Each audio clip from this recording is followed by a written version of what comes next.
Hello everyone. आता आपण Surabhi special vada pav करणार आहोत. त्यासाठी मी इथे 2 ते 3 आलू घेतले आहेत. ते छान वॉश करून घ्यावे.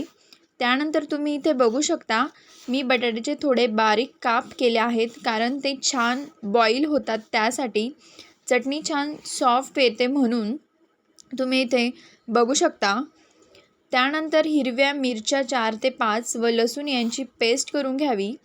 तुम्ही बघू शकता पेस्ट रेडी आहे. त्यासोबतच इकडे आलू बॉईल होत आहेत. कुकरच्या शिट्ट्या या 2 ते 3 होऊ द्यायच्या.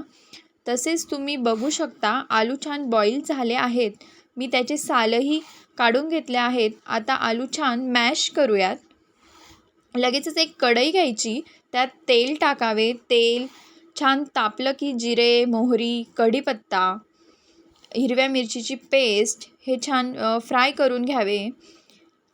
त्यानंतर हळद, मीठ ॲड करून फ्राय करून घ्यावे छान. मीन्स चटणी खूप छान येते त्यासाठी.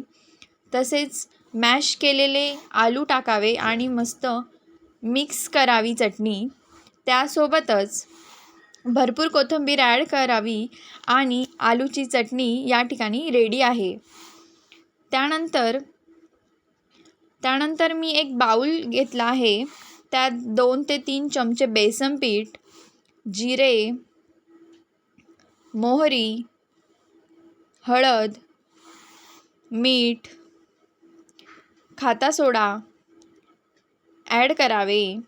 त्यात थोडं पाणी ॲड करून मिक्स करावे. तुम्ही बघू शकता हे पीठ व्यवस्थित रेडी झाले आहे. त्यासोबतच मी इकडे गोल असे वडे करून घेतले आहेत तळण्यासाठी. इथे आता लो फ्लेम करून वडे तळून घ्यायचे. छान क्रिस्पी होईपर्यंत हे वडे तळायचे. त्यानंतर एक पाव घ्यायचा, त्याला असं अर्ध्यामधून कट करायचं आणि व्हिडिओमध्ये दाखवल्याप्रमाणे त्यात चटणी भरायची आणि त्या पावाला पूर्ण बेसन पीठ लावायचं आणि तळून घ्यायचं छान क्रिस्पी होईपर्यंत. या ठिकाणी आपला उलटा वडापाव रेडी आहे आणि तुम्ही या वडापावला 2 प्रकारे खाऊ शकता. एक तर आलू चटणीचे वडे करून पावसोबत पण खाऊ शकता आणि मी आज हा असा केला आहे. तुम्ही बघू शकता खूप छान झाला आहे सुरभी स्पेशल वडापाव. सो तुम्ही घरी नक्की ट्राय करा आणि व्हिडिओ आवडला असेल तर कमेंट करा आणि अशाच नवनवीन व्हिडिओसाठी सबस्क्राईब करा. थँक्यू.